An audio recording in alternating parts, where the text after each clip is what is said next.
Hello, and here is what I've come up with my old piece of scrap XPS foam and the sponge foo bits.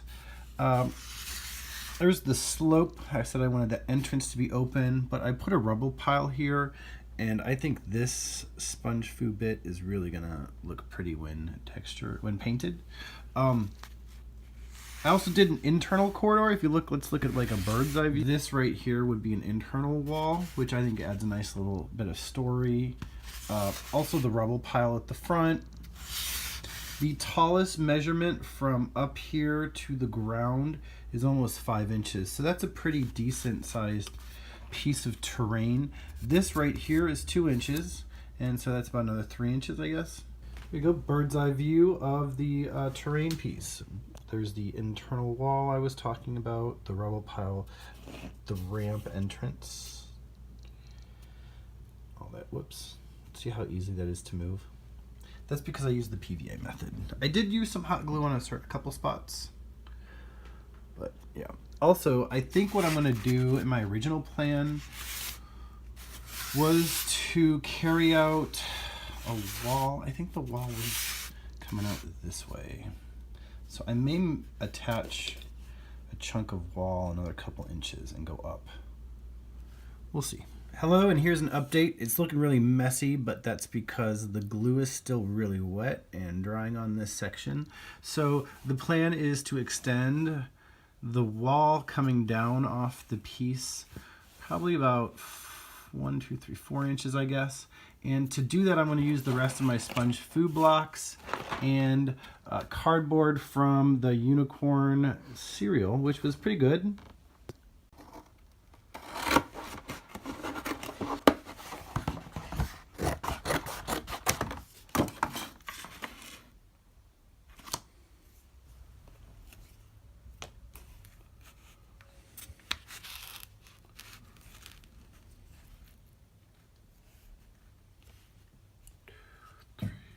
So that'd be 5 inches right there.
Here's an update with the build. The wall is going to extend, let's see, quite a bit. 1, 2, 3, 4, like 5 inches, I guess, almost 5 inches. As you can see, I'm leveling it out here, and then it's gonna come kind of slope down here.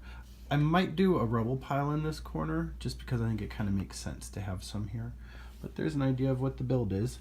From this point to this point over here, it's about 15 inches, I guess. Let's see, that's almost 16, and we're an inch in. So yeah, about 15 inches 14 3/4 or something. So that's a really big piece of terrain, and it's gonna go up. Its highest point is probably about 5 inches. So really nice. I think that worked out pretty cool. And it's got a lot of blocking of line of sight.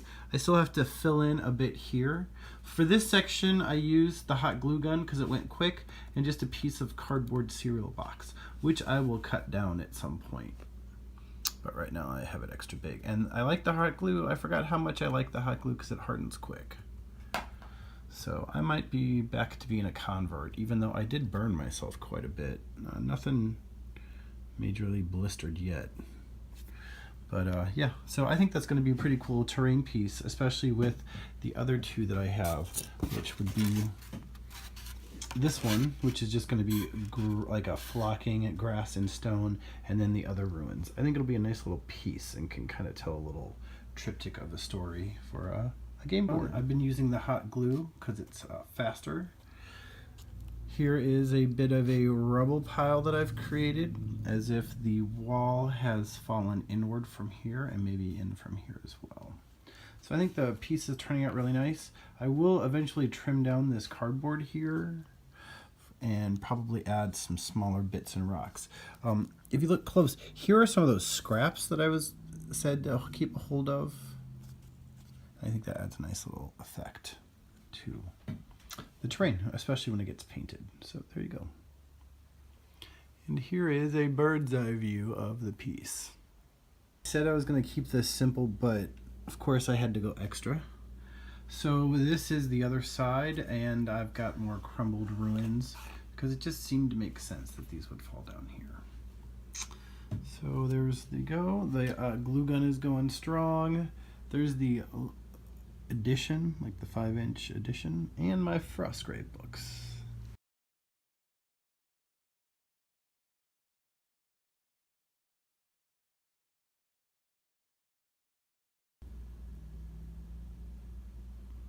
Hello, and here is the terrain piece that I was working on last night. This is not attached. I just put that in there as a possible feature for the piece, and I like it. The Serpent of the Dragon Queen, or whatever her name is. Here's another angle. There's the internal wall that I built. This is the first wall that I started building. I went a little higher than what I showed in the video because the piece ended up being a little taller. And here's that extra. I think that looks nice as it tells a little story. And this huge, here's the extended wall that was done. 1, 2, 3, 4, 5. Started supposed to be 4 inches, but it turned out to be a little bit bigger. I think that's nice right there. Here is the crumbled rubble pile that finished up. That was originally a lot smaller, but I think it looks pretty cool. That's gonna paint up really nice. All those small little bits in there.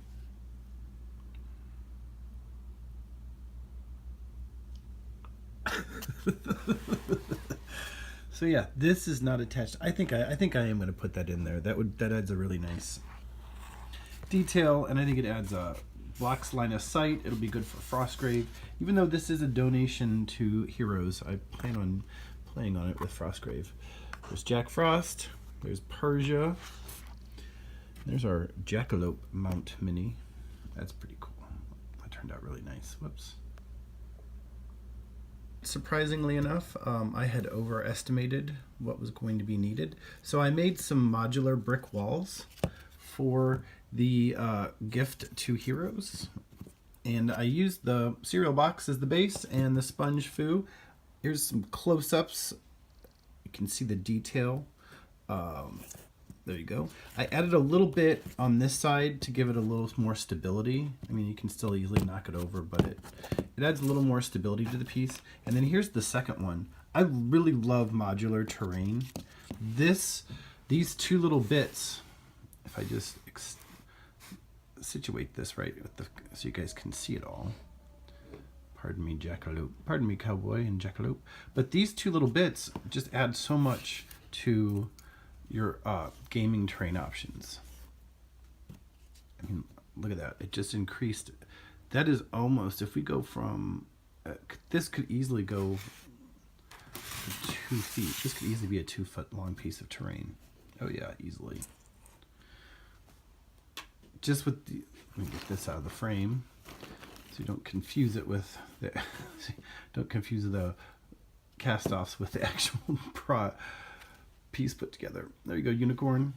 Use your cereal box and just put some leftover bits, and you can cut them up in however you want. Like, see how I do little smaller pieces in here? This is the one earlier when I was cutting that I said I would leave it for a rubble pile. But if you look here, see I've got small little pieces. You can chunk these up however you want, and scraps and bits. And here we'll put the minis over here for scale. There's Persia, once again, and Jack Frost, which are a little smaller than, the scale is 28mm boot to eye, but he's more of an elf, so he's a little shorter.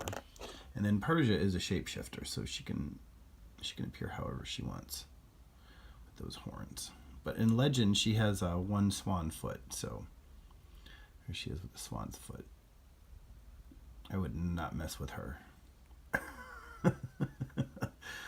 I would not mess with Miss Persia.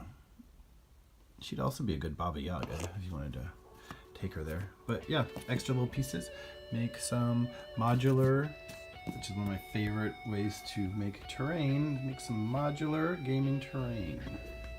And what's a temple without a Christmas tree? So yeah, there's the ruins.